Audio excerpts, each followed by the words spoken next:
Lanjutkan lagi, saudara, maraknya akun media sosial diretas. Siapa pelakunya, bagaimana cara untuk melindungi akun-akun media sosial kita, melindungi diri kita sendiri. Masih ada Pak Samuel Pangerapan, Dirjen Aptika Kominfo, Bang Usman Hamid, Direktur Eksekutif Amnesty International Indonesia, dan Belly Rahdianto, praktisi Cyber Security Asia Pasifik. Pak Semi, gini deh, kekhawatiran bahwa apa yang kita lakukan karena mengkritisi pemerintah dan lain-lain kemudian ada hack, nanti Bang Usman Hamid akan ajukan lagi. Tapi kita itu bisa apa sih sebagai warga masyarakat kalau terjadi atau ada kecurigaan bahwa akun kita nih kayaknya ada orang yang menerobos masuk dan lain-lain. Itu bisa apa sebetulnya? Pertama, ngubungin yang namanya platformnya. Karena mereka punya semua datanya.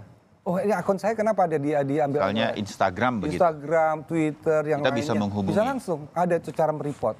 Begitu ada indikasi bahwa ini ada illegal activity, mereka bisa freeze dulu supaya tidak ada orang bisa apa namanya masuk atau posting sesuatu.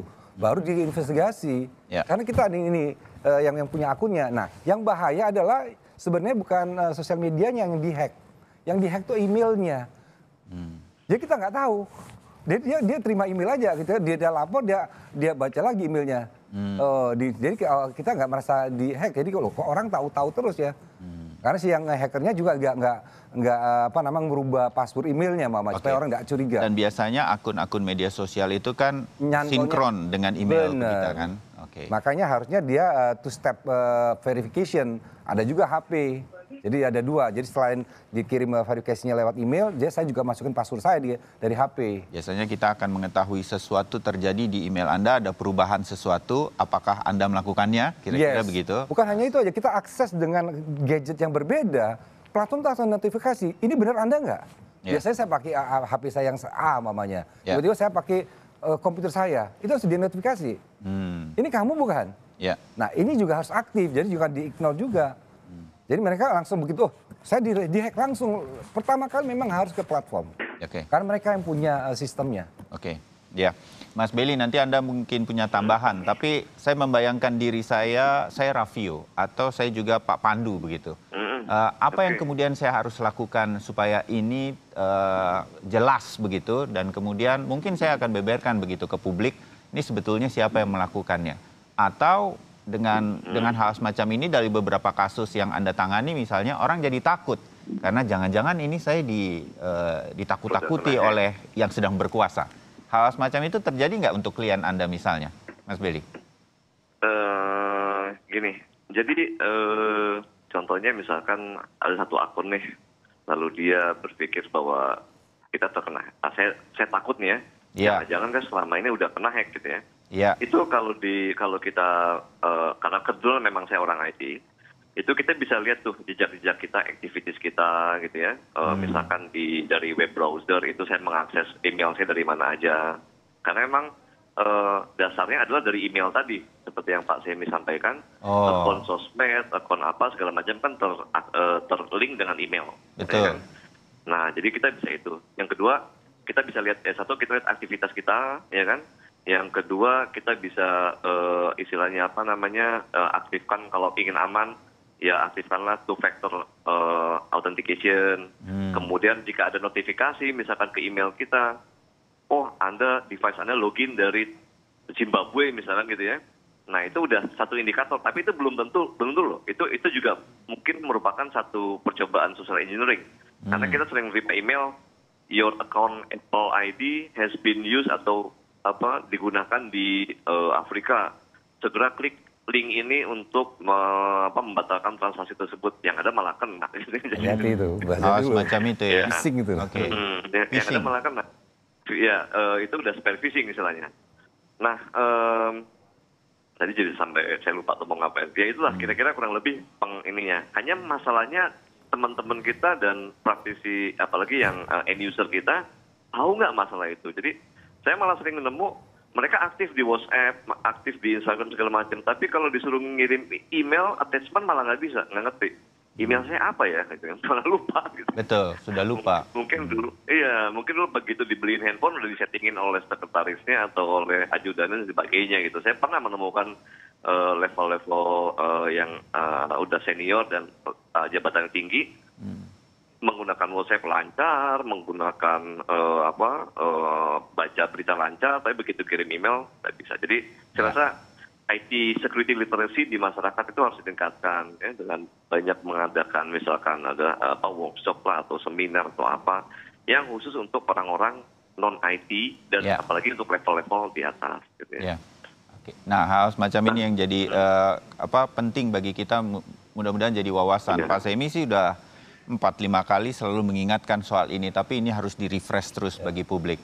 Bang Usman, saya begini, dan juga untuk Pak Semi terutama ya, wakil dari pemerintah nih Pak Semi maksudnya dalam hal ini, nggak bisa tidak bahwa kemudian kita kan berpikir, Pak Semi dan juga Bang Usman, apa yang terjadi dari Pak Pandu ketika dia kritik cukup keras berkaitan dengan kebijakan-kebijakan mengatasi pandemi dalam hal obat, dalam hal PSBB dan lain-lain. Kemudian juga media ketika banyak menyuarakan hal-hal yang berkaitan dengan kritis terhadap pemerintah, kemudian ada yang menghack gitu. Agak sulit kita kemudian membayangkan ini siapa sih yang melakukannya. Langsung kita berpikir nih pemerintah. Menurut Anda pemerintah harusnya terusik juga dong. Kalau bukan saya buktikan lah gitu. Kira-kira hal semacam itu. Apa yang akan Amnesty International Indonesia juga akan lakukan berkaitan dengan ini? Saya ingin tahu, Bang Usman. Ya, untuk kasus Tempo, jadi Tempo bersama LBH Pers itu yang akan melaporkan. Dan saya kira itu kabar dari beberapa hari lalu. Mestinya itu sudah dilaporkan. Dan yang kedua, saya kira dalam kasus Raffio itu bukan hanya sudah dilaporkan, tapi memang sudah ada di kantor kepolisian. Kalau Anda jadi Raffio, apa yang Anda mau lakukan? Apa yang Anda harus lakukan lagi ketika Anda sudah melaporkan, tapi justru Anda diperiksa seolah-olah sebagai seorang tersangka? Saya kira tidak perlu naif. Gitu. Yang kita bicarakan ini bukan hiruk-pikuk media sosial yang random begitu. Yang kita bicarakan ini ada profesor ditarget, diretas, ada aktivis diterketas, ada akademisi diancam, gitu ya. Dan bukan tugas mereka membuktikan itu. Tugas negara. Untuk apa kita punya negara? Untuk apa kita punya pemerintah, penegak hukum? Kalau tugas-tugas semacam itu bukan tugasnya negara. Gitu ya. Saya kasih contoh, ini bukan soal konspirasi. Betul bahwa misalnya Kominfo itu bisa memasuki wilayah ini sebagai pejabat atau penyidik pegawai negeri sipil. Gitu. Dalam kasus Papua, saya sendiri melakukan penelitian ini untuk Australian National University. Ada hal yang misalnya tidak bisa dibuka di dalam Kominfo ketika permintaan Kodam di Cendrawasih di Papua itu meminta pemblokiran website dan itu dipenuhi oleh Kominfo. Mestinya itu diajukan ke pengadilan gitu ya. Yang kedua, cara lain yang paling sederhana dengan Google Analytics. Salah satu website di Papua namanya Suara Papua misalnya. Itu kalau kita lihat lewat Google Analytics saja, itu 83% pengunjungnya itu dari internet service provider-nya Kementerian Pertahanan. Dengan kata lain ada constant surveillance di sana gitu. Nah, dalam kasus-kasus semacam itu kita nggak bisa naif bahwa ya mungkin yang lain, mungkin pacarnya. Nggak ada urusannya ini dengan pacar. Ini soal bagaimana warga negara, aktivis, jurnalis, akademisi, bahkan profesor itu menyuarakan pandangan-pandangannya atau bahkan menyingkap fakta-fakta yang membuat pemerintah seringkali tidak siap ya, untuk menerima kebenaran fakta itu gitu ya. Kembali ke soal siapa yang punya tugas untuk membuktikan ini negara. Itu yang saya kira nggak terlalu dipahami gitu. Seolah-olah ini urusan biasa gitu ya. Saya kira ini masalah yang sangat serius gitu loh. Ketika majalah Tempo atau Tempo.co misalnya. Jadi Pak Semi ini ahli, saya ngerti. Tapi juga nggak bisa hanya mengedepankan keahlian itu untuk kemudian ya bikin dong two-step verification untuk WhatsApp, bikin dong two-factor verification untuk Instagram. Coba komunikasikan dengan WhatsApp. Aktivis-aktivis ini, jurnalis, itu mereka berkomunikasi dengan WhatsApp, dengan policy manager di sana, dengan Facebook di sana. Mereka juga menggelar workshop-workshop, pelatihan-pelatihan. Mereka punya IT literacy yang tinggi gitu ya.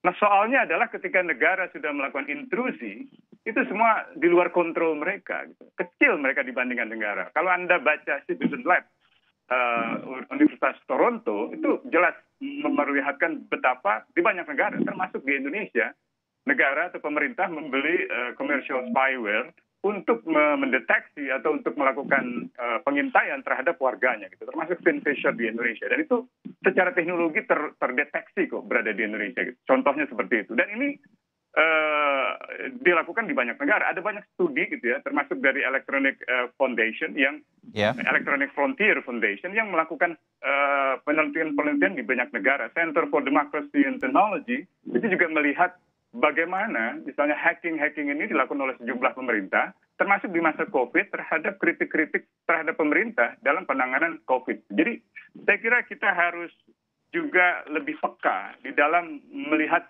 situasi semacam ini gitu. Saya percaya ada banyak orang baik di dalam pemerintah, banyak kawan-kawan saya juga di sana yang jadi menteri, jadi komisaris gitu ya. Tapi ini bukan urusan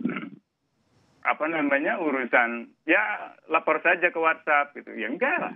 Ini mereka udah tahu, mereka udah lapor. WhatsApp sendiri juga sebagai korporasi. Nggak mungkin juga secara terbuka mengatakan, oh ternyata kami deteksi berasal dari kelembagaan ANU, dari pemerintah. Itu nggak mungkin.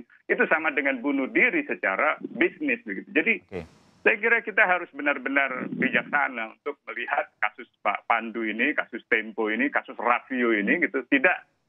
Tidak sesederhana menjelaskan detail-detail teknologi yang teknis macam itu gitu. Ya, walaupun Bang Usman kita sama-sama sepakat di sini bahwa siapapun yang melakukannya ini kan memang harus diselidiki lebih dahulu. Dan itu begitu. Pemerintah yang menyelidiki, bukannya mereka. Betul. Bahwa kemudian masyarakat punya a priori, ini jangan-jangan pemerintah yang melakukan, ini masih dugaan begitu.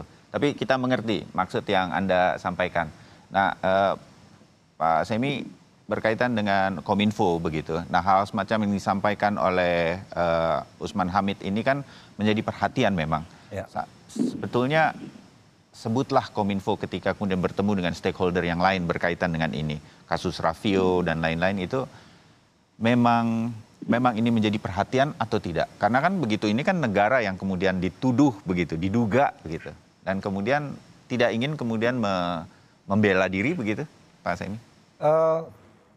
Kalau kasus itu jadi begini, kalau di dalam pemerintah sudah ada ditangani oleh satu institusi ya kita serahkan ke institusi itu. Kami hanya supportingnya. Jadi kalau dilaporkan ke kami ya kami yang tanganin.